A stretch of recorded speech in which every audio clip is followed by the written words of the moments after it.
doing this by Zoom. It's harder than when it's face to face. And I hope I can live up to what Alex said. If I don't, I guess you can just switch off. I really am so glad that Joy and Tommy have been in this session, because making links with what's going on in the United States is so important for us. The ideas, the resources that we can share, we can only gain strength. And I'm hoping this will continue, because you may not know, but community language schools exist all over the world, in every country with indigenous and immigrant languages. And in every country, nobody knows about us. So I'm hoping this will only start much more strength. And if we can make links between the schools here and the ones in the US, it would be really good to do too. So thank you, Joy. Thank you, Tommy. And thank you for coming. Today, I would like to talk about teaching older students over the age of 10. What I say, I think, will have implications and useful for younger students too, but I wanted to talk about students over the age of 10 and pick up on what Joy and Tommy were saying about project-based learning. Over the age of 10, that's when the students stop attending community languages schools. It's the age when other activities like sport or coaching become really important. And it's the age when they start saying no or why to their mums and dads on Saturday mornings when they're getting ready for community languages schools. Now, this year we did a graph of the ages of students attending your schools and compared that with the number of students in the overall census. So we know what percentage of students at what age actually attend your schools. And I will show you the graph now, hopefully. Oh yes, there it is. So in first, second and third grade, you can see that something like 40% of young children from your language background attend the schools. That's compared with the census data in New South Wales. But look at the drop. Around grades 4, 5 and 6, a dramatic drop.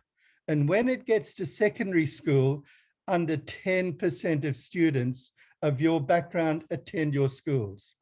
Now, it varies a bit according to language. Some schools have got a good uptake, others don't have the resources for secondary age students.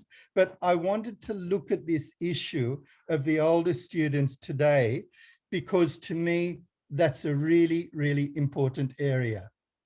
Now, you're probably thinking, why do we worry so much about teenagers? Why is it important to keep them going if they don't want to attend the schools? Why do we have to put up with bad behavior sometimes? The answer is this: if they stop coming to your school, they'll lose their language and never be able to read and write it. They'll never know the formal language. Then they come back to you when they're aged 18 or 19 and say, why didn't you make me learn? They say that to their parents because they realize then what they've lost, and they realize that it's too late to get it back. That's why it's important for us to think about the teenagers. Now, on paper, New South Wales looks really good for children learning your language, learning community languages. In government schools, in primary schools, they have community language programs in 30 languages, 40,000 students, 243 teachers in 143 schools. In year 7 and 8, they've got 100 hours compulsory languages.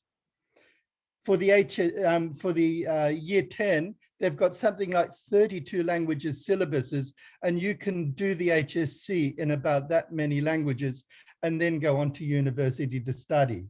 Great pathway on paper, but in actual fact, it's not working in practice. And I'll show you why. We got together the data on which students are doing your languages in year 10 and what they're doing in year 12. And I just want to show you again a PowerPoint slide that we did. If it works, please work. Okay. Oh, there we go. Year 10. 2013 and 2019. Look, in practically every community language, it's fallen. And what we know that in year 10, only 8% of students in government schools are studying their community language. Even though the programs are there, they're not being offered and they're not being taken up. Year 12 is even harder. This is the HSC figures in 2013 and 2019. Now you'll notice that practically every language, they've fallen, sometimes by half. Then, and at the same time, the population of those students we know has increased. So some of the older languages like Greek, look how it's fallen.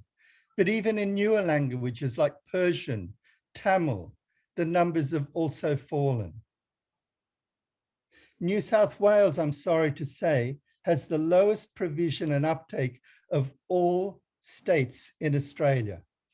And Australia is at the bottom of all OECD countries in terms of the uptake and provision of languages. I mean, we can work to change this, but the main point is that your work in community language schools is so important. Now, the point of all of this is that we need to start working a lot more with those students over 10, because it may be that they can't study their language in the day school. For example, students of Greek background, the families are very spread out now. And so not many of the day schools provide Greek classes. It's the same with Turkish, with Japanese, and with Macedonian. So the community language schools are very, very important. And that's what I want to talk about today. I wanted to look at a solution. And I think that what I've got to offer will be useful for all students too. First, let's be clear about the problem. Last year, I interviewed some students who'd left community language schools when they were teenagers, and I asked them why. I said, why did you leave? What did you like about it? What didn't you like? And I'm sorry to chop and change, but here we go again with another slide. One of the students I interviewed was a university student of Chinese background. There we go. And John, he was studying at university and said, I've learned Chinese for 7 years, but I was not a good student. I dropped out 3 times. Now, in the beginning, my parents pushed me and I wanted to make them happy. That reason comes from every student. Why do you go to community language school? My mum makes me. In grade 4, I stopped because I was going to classes for an OC exam. You know, it was coaching and sport that made the student drop out. We call it the selective school dropout. Then I went back to Chinese school, but I was put back in beginner's class. I hated it. The kids who were younger than me, I stopped going again. In year 8, I tried again, but it was too late to catch up with the others. I'd lost confidence and I was too busy with my school subjects. So John stopped for good.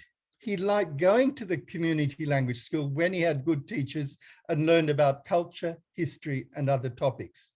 He thinks that many students leave for the same reason. He wishes that his community language school was teaching more interesting cultural things more than just language in the class. We got this comment from many, many students. And this is an issue that you have with students who are older. They don't come every week. Sometimes you've got beginners and fluent levels in the one class. How can you cope with it? And you also have teenagers who will say what they think, if they're happy with the teaching and they're not. They tend not to do the homework, and just to be a bit stroppier, I guess. If you've got teenagers yourself, you know what I'm talking about. Now, so much for the problem. What about the solution? I'm going to talk about 2 schools we were working with, not with languages, but with science. Bear with me for a while. 2 years ago, we were working with 8 high schools in Sydney with science teachers and ESL. The ESL, EALD teachers, they were trying to get their students interested in science and achieving better results. And I want to tell you, about what happened in two of the schools when they were trying to interest their students. Be aware that this problem with teenagers is just not you. It also happens in the mainstream schools. Now, and I'll get on to community languages after this. 2 years ago, I was working with in both of the high schools, Chester Hill High and Condell Park High School, the Year 8 teachers had really difficult classes. The science classes were hard to control, lots of behavior problems. Students found the textbooks too difficult. They had low concentration and not much interest in science. There were native speakers of English in the class. They often had reading and writing problems, but there's also students who'd been in Australia for less than 2 years with low levels of English, just like your community language classes with a range. There were students with special needs. Both schools had students with anxiety, ADHD. You can imagine what the classes was like. Now, the next topic that the teachers at Chester Hill had to do was on the properties of metals. I'm not a science teacher. You know how much metals can conduct heat and electricity, how flexible or malleable they are. The teachers sat down to work out how they could make this topic interesting to the teenagers, how they could get them involved. One teacher said, "We'll get them to imagine that they're engineers." No, it wouldn't work. Another teacher said, "We could get them to do a project on metals in their own countries." No, boring. Finally, they worked out what all the students have in common. Can you tell me, what is it that all students have in common that they're interested in? iPhones, mobile phones. Yes, you're right. One of the teachers came up with the idea that they would look at an iPhone, a new iPhone, and it was overheating. The students would have to take the iPhone apart, do experiments to work out why the phones were overheating, and then they had to make a report to the company. So the teachers collected a set of old phones from other teachers that the students could take apart in class, and then they would get them to do experiments on it. Same topic, but just making it more interesting for the students. And I'll show you how they introduced this topic to the students. Here we go. Yep. You can tell, there we are. Yeah. This is the slides. The teachers invented a new company. Instead of Apple, it's the iPair phone. So the students are working for a company called Pair. Their team has been asked to investigate what the problems are and then present it to the company directors. They have to suggest reasons why the phone was overheating and what changes needed to be made. They had to present their findings in an individual written and a scientific report to the lead scientist. Now, this is interesting because we still have the same work going on. It's formal writing and speaking, but it's done with a purpose. As a team, they had to give an oral presentation at the end to the company director. Interesting, because usually in science, the students have to write a report, but here the writing was to help the speaking. Throughout the work, they were also having to look at a number of other problems and make suggestions on how to overcome it. For example, why they had screen cracks. I also like what the teachers did to make the project so interesting. Really good PowerPoint, good visuals. Issues with battery life. Overheating, becoming too hot to work properly and safely. And their Pair phone is better than an iPhone. So this is what they introduced to the students. And believe me, the kids were really, really involved. Now, just wait, we're going to come up to this. They got the students involved. What next? They actually had to get them to work together. It was a class where the students did not like working in groups, where they didn't take responsibility. What were they going to do about behavior? The teachers chose which students would go in which groups. They made sure that the students in each group would get on well together. They also tried to make sure that in each group there was one student at least who was good at science and one who was good at English, and they could help each other. What they did, though, was to give each student a role card, and they trained them in working in groups. And here I go back again to the next one, I hope. Yep. Ah, I forgot that one. Yeah. So one student in each group was the manager, and they had their jobs to do. One was the speaker, one was the director, and one was the reporter. Now, it seems very basic, but what happened if one student got out of their desk and was mucking around? The teachers would say, oh, look, what's your job? Oh, I'm the director, miss. Oh, well, you've got to do this, haven't you? Instead of saying to the student, oh, look, you must be quiet and sit down, it was reminding of the students of their job and how important that was. And this worked. They said that for once the class was actually really well organized and they were not mucking up as they used to. So that was the group work part of it. What happened is that the students then did their experiments. They had on the wall the rules. The students helped each other and the teachers were able to help them with reading and writing. They also had really good worksheets that helped the students get through the work. Now, it goes without saying that for this whole term, the students were really involved. The teachers were saying it's the best class they'd had that year, and the students' marks were higher than any other class in the year. Why? Because they were engaged in the learning. Same content, different way of dressing it up. My second example before I go on to community languages, this was Condell Park High School. The topic was biology, or the body, lungs, heart, blood circulation, the digestive system, and so on. The students had to cover two things in this part of the course. The first one was the effect of different things on the body, like caffeine, tobacco. And the second thing was what would go wrong with different sections of the body. So again, they sat down to think what will really engage the students. And this is what they found. They realized that most of the boys at the school would have a bottle of what they call Red Bull before they start class. You know what I mean by Red Bull? A caffeinated drink. And for this reason, during the day, those boys were sometimes difficult to control. What the teachers did is that they said, all right, we said sell Red Bull in the canteen.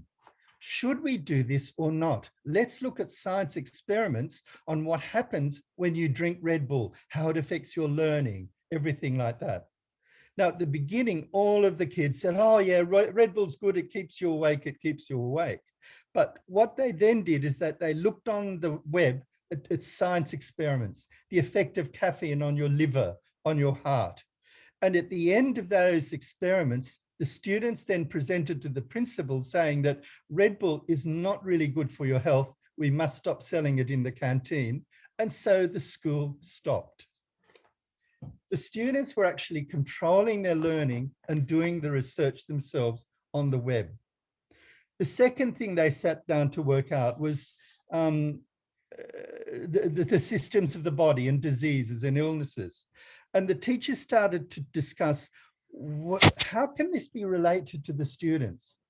Now, most of the students had parents whose English was not great. And like in many schools, the students were the translators when they went to the hospital and to the doctor. And so the teachers thought maybe the kids have problems with the formal language of health. Let's get them to imagine that they're doctors. So they got a whole lot of doctors' uniforms, outfits. They got the students to dress up. And the outcome from the unit was not a written report, but role plays. They got the students as doctors, and some were the patients, some were the relatives, and the doctors had to advise the students on what was wrong with them and what they would do. Now, to do this, the kids had to research on the internet. They had to learn the formal language. The teachers gave them a lot of help with this. So there were something like 7 or 8 role plays where they had to play the characters of the doctor, the patient, the friend, or the carer. And they had to use formal language. This was the final outcome, where they had to write a letter, but also have the role play.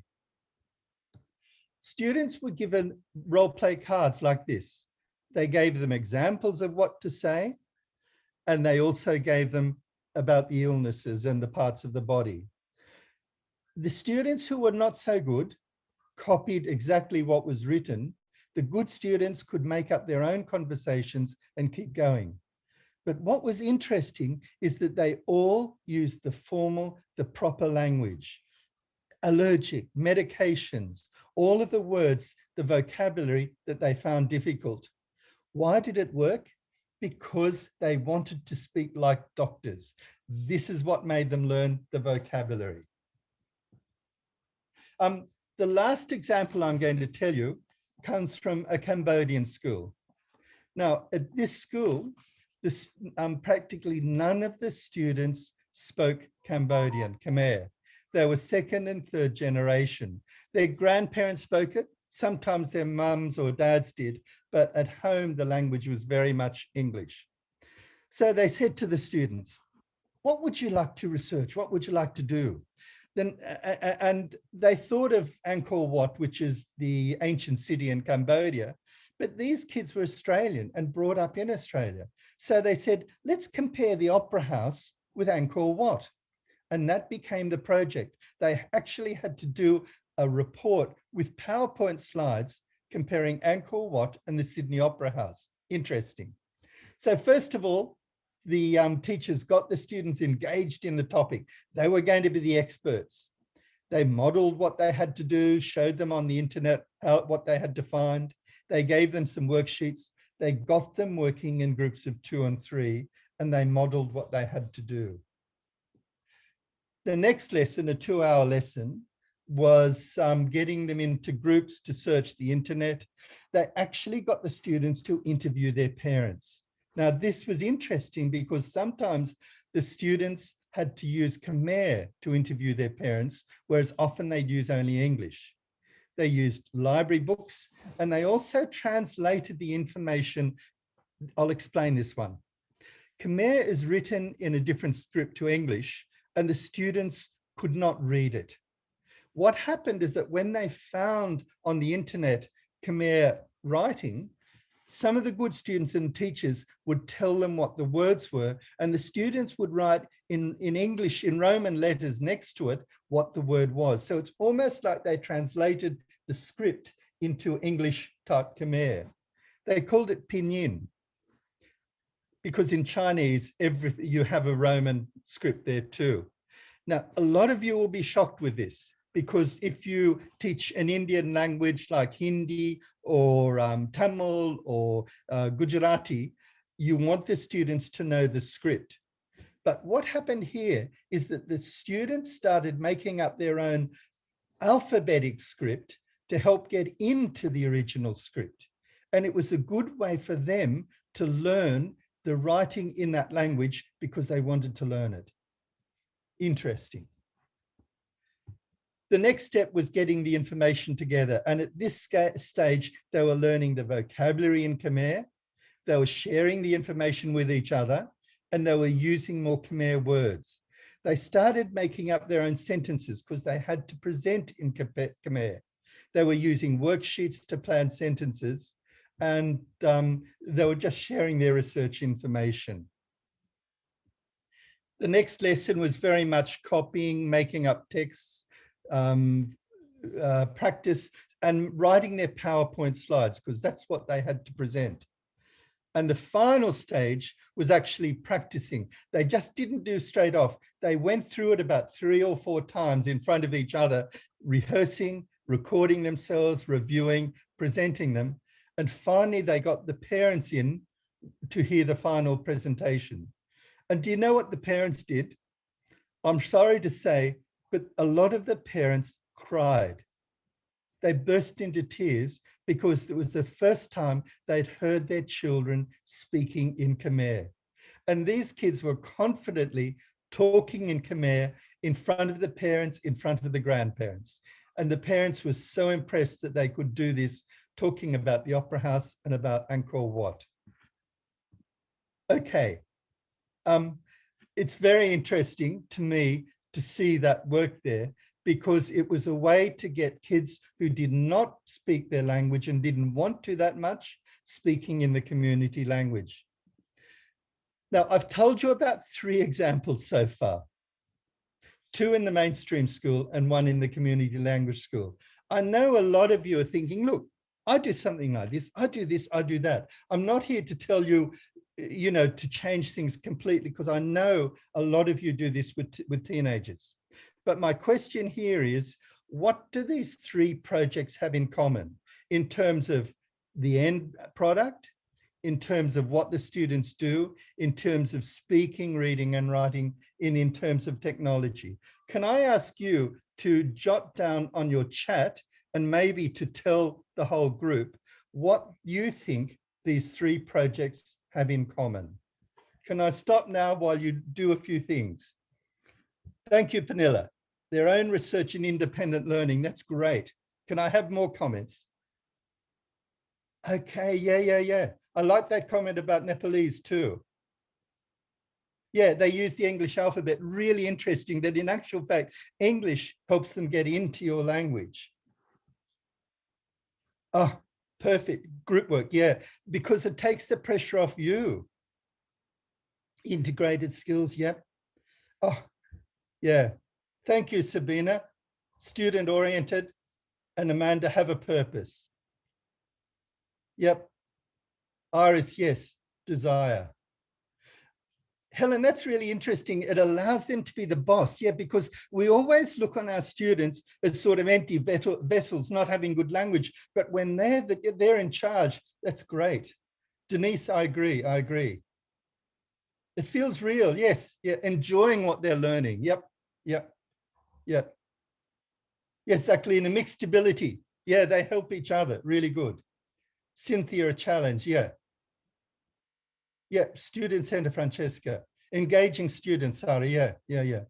Knowing the students and helping them learn. I like that, Elisabetta. They take charge of the learning. Students own the task. It's ownership, isn't it? It's what we call buy-in. They buy into the project. Yes, Vasha, using technology. It's sort of getting them what they're good at. Zaklina, yeah. Rich task where everyone participated. Yes, Safa, that starting to be confident in themselves instead of feeling insecure. Yes, Francesca, it makes them think. Yeah, it's not automatic. Have fun while they're working, Georgia. Yes, yeah. Diana, their interests are challenged. I like that. It's not just being too easy with them. It's not easy. It's really making them work. The group work. Yeah. Norma, I agree. Yes. Yeah. One thing you haven't mentioned so far, we're talking about the students. What's common what the teachers had to do? It was so much extra work from the teachers. It kills you when you do this. And for that reason, I wanted to say, perhaps don't do it every term. Just 1 term a year is enough, because it's a lot of work from the teacher. Once you get them in once, you can keep going, but don't try and do it all the time. Yeah, I agree, I echo. Good organization by the teachers, focusing on the students' desire for learning. Yeah, I agree.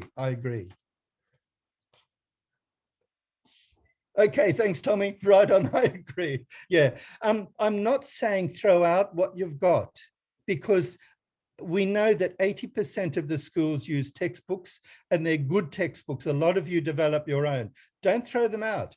But it's sort of like putting sugar on the cup of the learning. Once you can get them in for 1 term, you can keep going for the rest of the time. These teachers found that this year 8 classes at school, they kept going. They were interested even when they were doing the work that was not always interesting. So you don't have to kill yourself all the time. Now, I agree with your comments. Yes, Susanna, the hands-on activities, which are really, really important. And realistic, useful to their daily life. So it's almost like thinking, where do they need to do these things in their daily lives? Now, the question is, how useful is it, and what can we use to sort of help support you? I'm going to do a bit of self-promotion here, and hopefully this will work. Yes, it's working. A lot of you have seen our website, Open Language. Now, you might like to know that on this website, we have resources that can be used in this way. We started off with 6 languages. Now we're up to 14, and we're going to build to even more.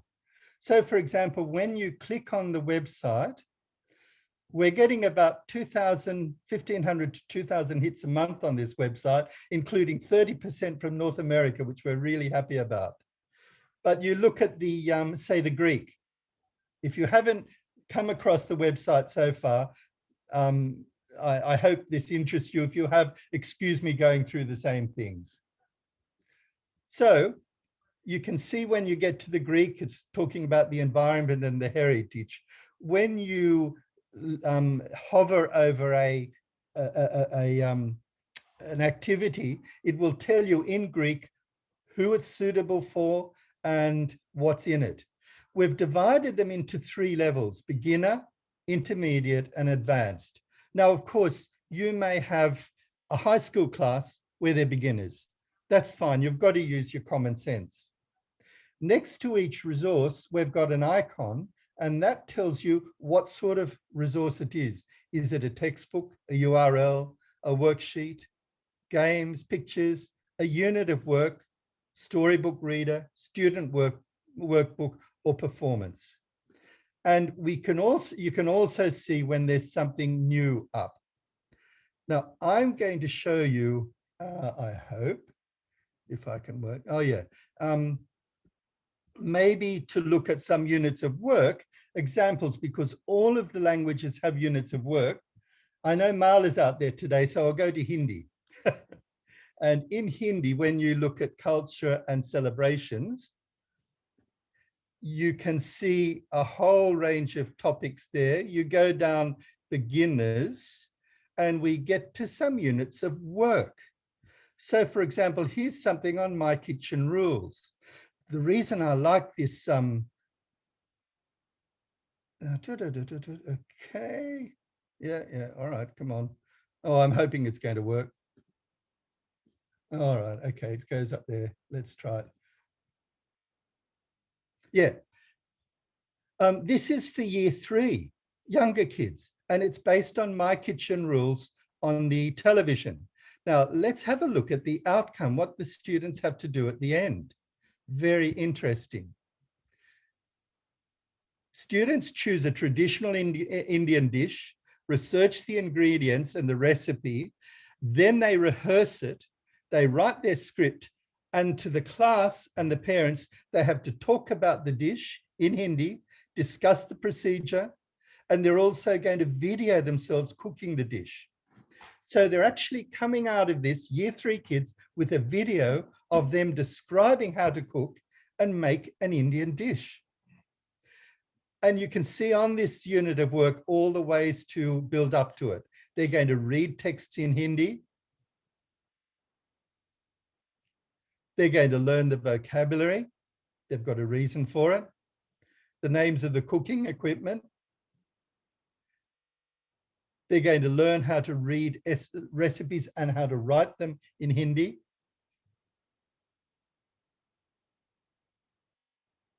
And everything. There's other ones here too, and you'll find this for every language, that we've got units of work up there that you can work on. Oh gosh, what am I doing now? Okay, that was basically a run through the website, openlanguages.org.au. And if you haven't used the website, please do. Lots of units of work up there in every language, especially with these sorts of outcomes. Now I've got a question for you. If I can get it onto, oh, here we go. There are lots of topics that you can choose. It may be something to do with researching the history, the language. I know in many schools, for the older kids, you have classes, say, in painting, in writing, in sport. It may be about food. It may be researching places overseas, or it could even be showing relatives around Sydney. It could be retelling cultural stories and history. Remember, the older kids want more cultural things and stories, and often we don't give them these things. It could be researching singers or historical characters. I want you now, if you wouldn't mind, just writing down something that you could use as a project or an outcome from your students. What topic do you think you could choose? And could you write it on chat? Or I'll get some people to talk about it too. Now, just think of a class that you teach. They could be grade 3, it could be 5-year-olds, it could be 10-year-olds, it could be 15-year-olds, it could be adults. Could you choose a topic that you might do with these students? I'll give you a few minutes. Write down and put it on chat, a topic that you might think your students will be interested in, or something that you've already chosen, done with them. I agree with you, Tiru. Yeah. How can you make that sexier, Tiru? Researching their family background.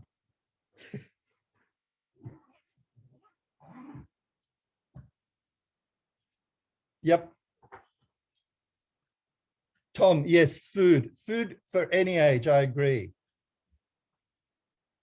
Ah, Panilla, that's interesting. The solar system, yeah, because they know that in English, they should be learning it in their first language too. I like the idea of the tour guide, Pavel. Yeah, Pavel, is that for going to overseas or for relatives coming out here? Olga, yes, space. Why is it that we don't teach things like space and the solar system in their language? Because that's what they do in the day schools. They're interested in it. So, but I love that. Cricket, yes, of course. Yep, the folk dance, the Chinese Ivy, I agree. Family, yeah, look, it's really important for them to learn about their family and the information the grandparents have. Oh yeah, Lisa, Chinese Kung Fu, I like that. Denise, yes. Yeah, I know famous people, especially from their hometown, really important. And also they love the singers. And yeah, Mickey, Eurovision, of course. What can be better than Eurovision? And Samira environment too. Yep, Norma. I think that's really important about music because that's what cuts across the age groups. Singers, music, yep. The teenagers love the music. It's really interesting to see kids learning English. They can sing in English perfectly, even though they can't speak. By learning singing, they will learn perfect pronunciation in your language. Anna, that's really good. You do once a year. I think you don't need it more. Once a year is great. That's really good. Yep, Katharina, I agree. You're marvelous. Helen, that's interesting. Marvel superheroes. I mean, the kids we teach are not just Australian. They're not just the heritage language. They're both. So we can draw on both for them. They're bicultural. Amy, that's really good. Find out what they learnt in the main school. In fact, in some of the classes, the teachers have taken books from the mainstream and translated them into the community language. Instruments, inventors, I agree. Ah, yeah. Interview their grandparents. Georgia, that's a really good idea because number one, they have to speak in Greek to the grandparents, but it also shows them it's that cross-generational stuff. Sylvie, that's great. Cartoons, yeah. And write the script. It's great. Why do we always write for them? Why can't they write for themselves? Shazia, yes, that's great. Folk tales too, Manju. Ah, okay. That's interesting, Lily, comparing the nutritional value of Chinese and Australian breakfast. I love that. Because they're, as you say, they're bicultural. They know they can compare. Yeah, I like that too. Not to worry about being politically correct. So true. All right, actually, that's very interesting. Musicals. Yep, wonderful. Yes, Mala, translating the Hungry Caterpillar. Who doesn't know the Hungry Caterpillar? I think it's really good. And it means that the children can transfer their knowledge from the day school. Yep, social media, of course. That's what we've got to do with them. Birthday parties, I agree. Okay, the names of animals. That's interesting, Soba. Yes, yes, Norma. I know competition is sort of politically incorrect, but it really works. And I think it's great doing those competitions on Kahoot. Historical places, Aisha, yes, yeah, it's really important because it might be, they might think, oh, why do I want to learn about the country overseas? But if you say to them, all right, we're organizing a trip or a tour, you must choose 3 places overseas you'd like to visit and have a reason for it. So they can almost plan their trip, as one of you said, for the trips to Poland. I agree. Yep, eating for breakfast, again, it's everyday life, writing invitations. Debbie, I like that. Little Red Riding Hood in Greek. Yes, comparing Chinese traditional architecture and the Western imitations in Australia. That's really good. Documentary of being a Greek in Australia. That's very interesting because you're starting from what they have and what they know. These kids are bicultural, and I think that's really interesting. Okay, I think if you can do one of these topics once a year, you've got the students in. Now, my next question is this, and I think you've answered it already. My next question is this. Once I get my PowerPoint up again, and it there, and I've done it. All right. Next question is this. How can you include technology? And this is what the kids are strong at. You might ask them to make 4 PowerPoint slides with a recorded commentary. Now, a recorded commentary is a really good idea because they can do it at home, listen to themselves, practice it, and get it perfect. And then when they do it in class, it's recorded and they don't have to be too embarrassed about it. They could make a 3-minute video clip. Now, if you're like me, and can't even use a mobile phone, you worry, oh my goodness, how can I do video with the students? But they know they can be the expert. I was working with a teacher in the German schools, and she came back and said, I got my students to do a 4-minute video. And I said, how did you do that? You can't use video yourself. And she said, they knew, they did it all. So we can put the emphasis, the responsibility on the students to do it. They will tell us. Have you thought of doing an exhibition with your students, getting them to get their grandparents' photographs, having an exhibition and them doing a description and videoing it? They could make a page on the internet. So think of a way to bring in the interactive technology, because that's what they teach us. I don't know about you, but I get my children to tell me how to use a mobile phone. The next question is who for? Parents, teachers, other students. One of you had a good example of how you would get the older students to teach younger students, prepare stories for them. Radio station. Everyone has the SBS and other radio stations. Can the students do a presentation on that? Newspaper or community event. So think of an outcome where they have to demonstrate what they know. And the last question is this. Instead of working from your textbook, this way you work back. And if your students are going to do PowerPoint slides about famous singers, what vocabulary do they need? Don't try and teach them everything, because there's the limit to maybe 10 to 12 words a unit they'll learn. What reading and writing do they need? What grammar will they need and learn? How formal does their language have to be? In other words, if they're speaking to parents and adults, they're going to have a higher level of formality, which is really important in most of your languages. You know, in many of your languages, the kids are very good with day-to-day languages, talking to friends, but they're not good in talking to grandparents or strangers. That's what they need to know. What skills do they need? What knowledge will they learn? But last of all, how are they going to be assessed?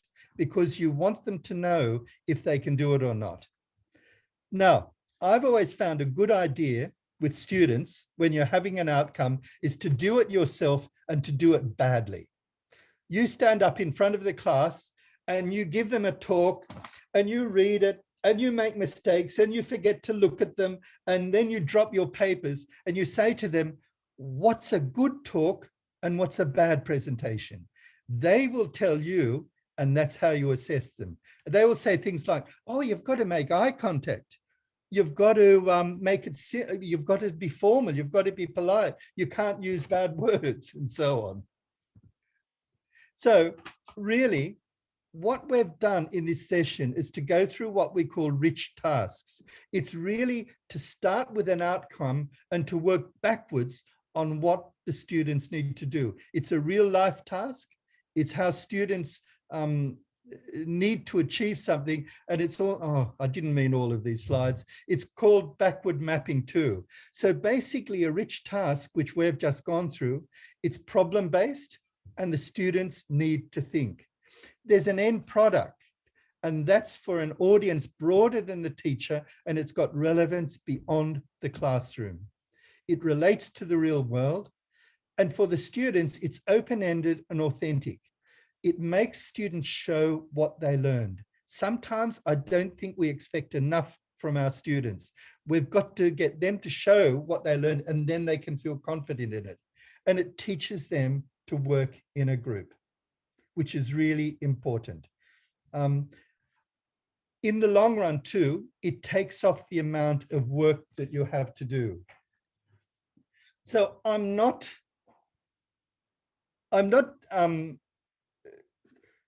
positive about what we can do with the students. And I really think that we can get the teenagers in. When we did our study last year, we found out that something like 15% of the schools have classes for grades 10, 11, and 12. About 12% of schools now have classes for adults. Do you know who's in the adults classes? It's often the teenagers coming back when they're older to learn their language. If we can get this going for the secondary age kids, we've solved the problem. So, Norma, I can see, yeah, it's a really good idea what your teacher did. I think I'd like to open it now to questions or comments. If Alex, can we unmute people and they can make some comments?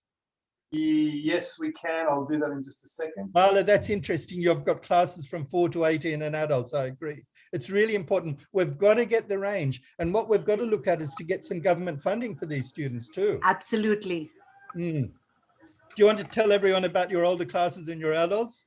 Yes, we have classes for the adults right from the beginning. And from time to time, we've had medical students come back to us. And they've come back when they're doing medicine or they want to go back to work in India. Then they come back to refresh their knowledge of Hindi, even if they haven't actually, studied it up to the HSC level. Yeah. And they take it back to a higher level by actually going there, working there for a year and a half. So they come back, refresh their knowledge, and they go back. Some of them do it as a subject for their masters, as an additional subject. So they come to us, and then later probably they go on to doing it through distance education with the University of Australian National University. That's great, Marla. Thank you for sharing that. So we link up a lot with them as well. Yep. So we work closely with La Trobe as well as ANU. Yeah, we've got to follow what they did in the States too and getting more credit for learning of the older kids. Diana, you said that you have teenagers who come back to adult classes. Can you tell us about that? Yeah, sure. We've got a few students here that we've got around about 20 students now that have come through. Wow. And yeah, they're pretty interested now in coming back to learning the language. We did try to keep some of them on from before when they were actually in like in the lower classes, but they weren't interested. They just walked away. Yeah, it's But really hard. we would like to see if that we can actually get funding for them, as you did mention, Yeah. because like that would also probably give the older ones also the interest to come back.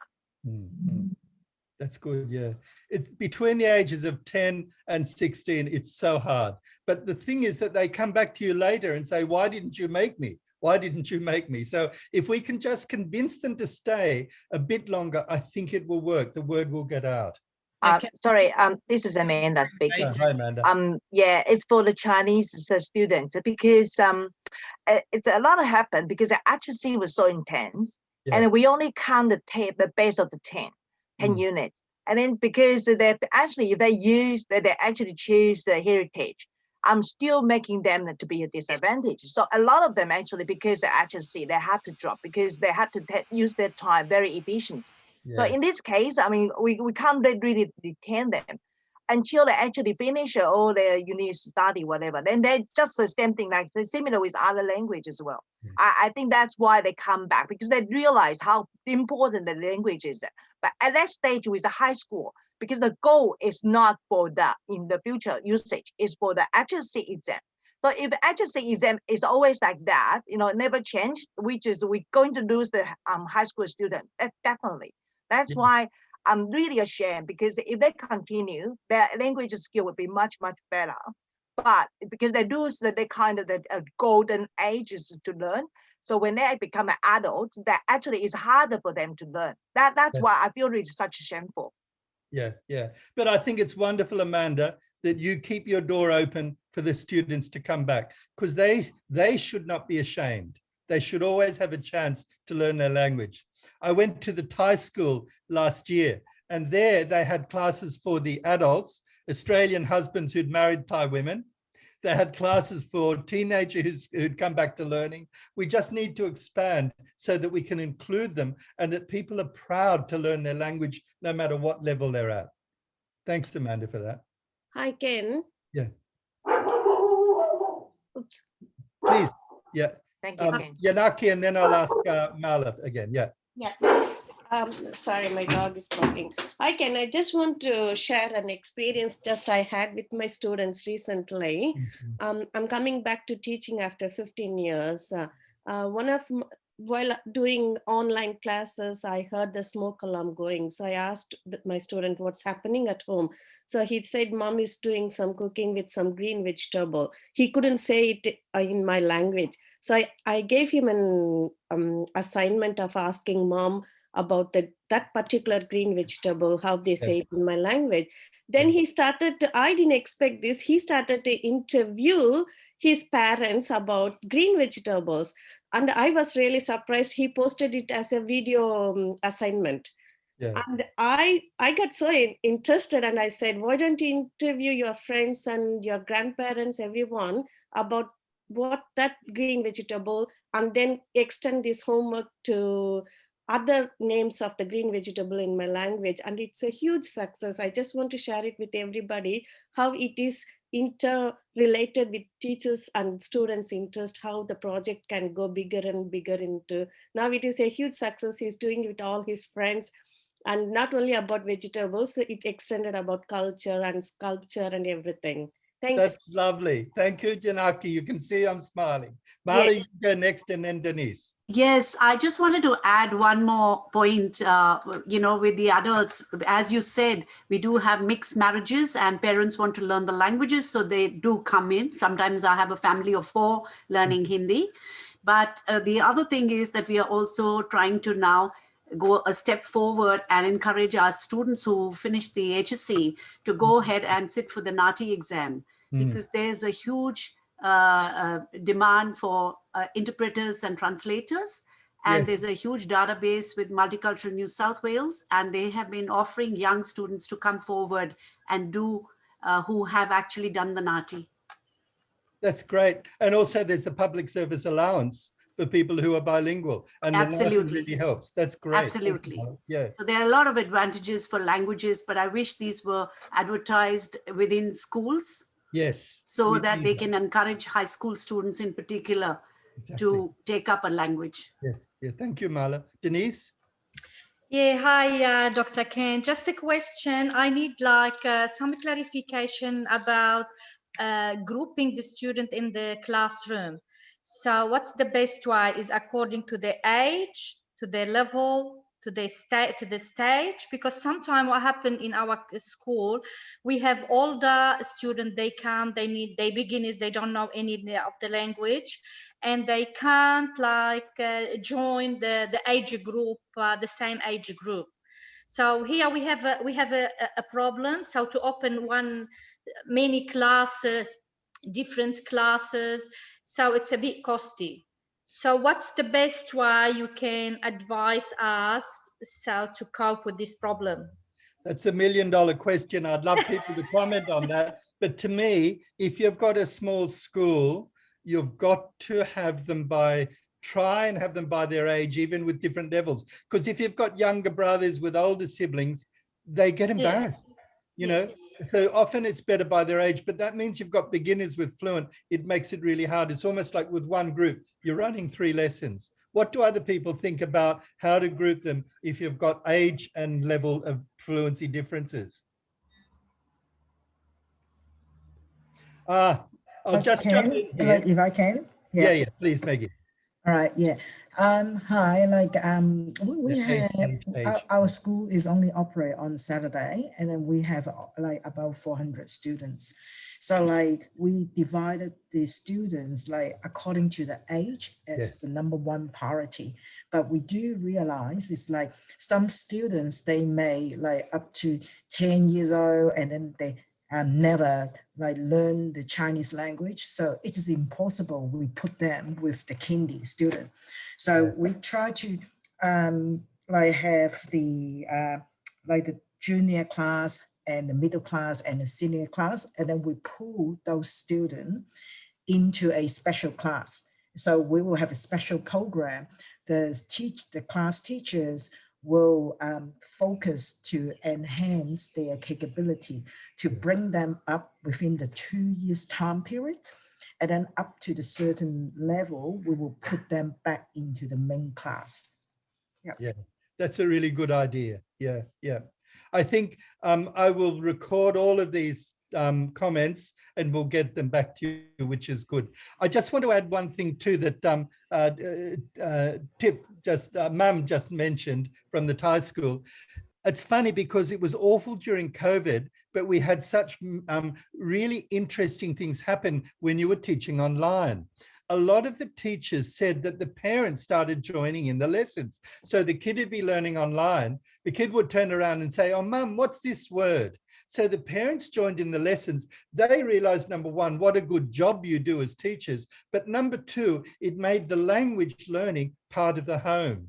Now, it's interesting because the government now is going to change the guidelines to say that it's okay also to teach online. I'm not sure how they're going to do it, but to have some blended learning, I think would be a really good way to go. Debbie, you're saying you have different levels in the one group. Do you want to explain that? That's a good idea. Can I ask you, Debbie? Yes, yes, generally I have kindergarten, year 1, year 2, and some year 3. So I have 3 different groups of tables where we talk the general topic to everybody, whether it be animals or clothes or family, parents. Then each table will get a different worksheet to their particular level. So I will move around the room to talk to quickly each level and get them to do that particular worksheet. And so then everybody has a go at the same topic. We start off with maybe if it's clothes, dressing up, talking together. They talk, what they're wearing, what colors, when they wear this particular item, and make it a fun experience to start with. Then go away to your desk, to your group, and do your particular worksheet. that's how I do some of my work. That's good. Thank you. Thank you. I just saw Lily's comment too, that she said that she had pushy Chinese parents who took over during the Zoom sessions. I don't know what to recommend about that, but I think it's funny. It's lovely that the parents did participate. Look, my time is up now. I thank you very much for your comments, and I will try and get this information to you. Can I hand over back to Alex now?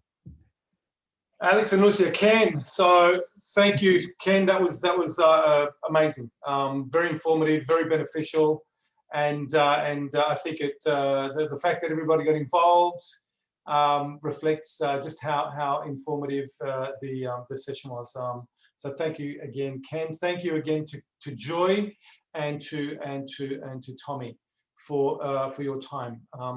I would like to sign off by saying that this was our first online conference. As you know, the conference usually attracts about 700 or over 700 people when we do have it in person, but of course it's not the case with COVID. We hope to see you again. We've got lots of sessions happening again. Don't forget, on Monday we have the Federation is offering the short course again, the last 2 sessions. And after that, we continue with our national and international experts with our master classes. So keep checking your emails for that. It's time for either a coffee or a very early lunch for those of you that are interested. I would like to again wish you a restful weekend and hope to see you again soon. Everything will be made available online. Email me. You've got my email in the chat or from the Eventbrite invitation. Thank you so much. Thank you all for taking that opportunity this Saturday morning to learn something new for your school. It's great to see all the dedication for your communities. Thank you. And thank you to our president, the president of the Federation of Community Language Schools, who drove many, I was going to say hours, but sometimes it takes her an hour and a half, 2 hours to get here. And thanks for joining us today. And everybody have a lovely weekend, and we hope to see you again soon. All the very best to you all. Okay, great. Thank you. Bye-bye. Thanks, everyone. Thank you very much. Bye. Thank you. Bye, Thank you. Bye-bye. Thank you. Thank you so much. Bye. Bye.